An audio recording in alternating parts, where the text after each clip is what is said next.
What's going on, guys? Black Scout Survival. Today we're going to be talking about how to determine if someone has a weapon on them. And essentially what you want to first do is determine what hand is their dominant hand. And that can be easily identified by things like jewelry, like watches. You know, most people wear watches on their non-dominant hand. Then look at like maybe things they do, like when they're lighting a cigarette. Usually they light a cigarette, use the lighter with the dominant. Eating, they usually eat with the dominant, drink with the non-dominant. So these are cues you can kind of pick up, determine which hand they're using. So if you look at like a Marine though, for example, they carry everything in their left hand usually. And that's because of saluting, right? It's also good if you're right-handed to carry stuff in your non-dominant hand. That way you have your free hand to address a threat.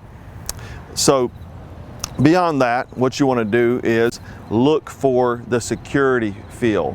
And that's a subconscious action people do when carrying a weapon. Usually it's from transition from like sitting to standing, and they'll usually like maybe pull their shirt down, usually on the dominant side because that's the one you're going to use as your weapon hand.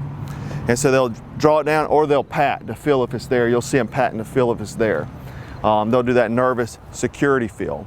And usually they're wearing, a lot of times you can also tell if they're wearing like a vest, like one of those safari vests. Never wear one of those, you look dorky anyway.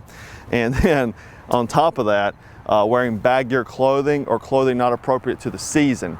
So a lot of active shooters, you'll hear they'll be wearing coats and have, you know, various rifles or whatever on them. They're wearing coats and it's summertime, you know, it's Florida weather.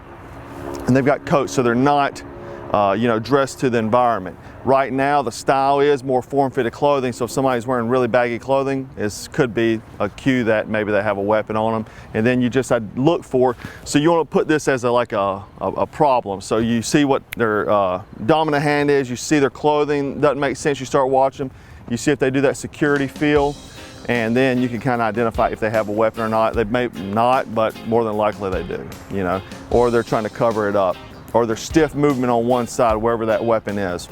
So anyhow, guys, hope you enjoyed this video, and go ahead and hit that thumbs up. If you want to die a horrific death in the future, go ahead and hit that thumbs down. Anyhow, guys, thanks for watching Black Scout Survival.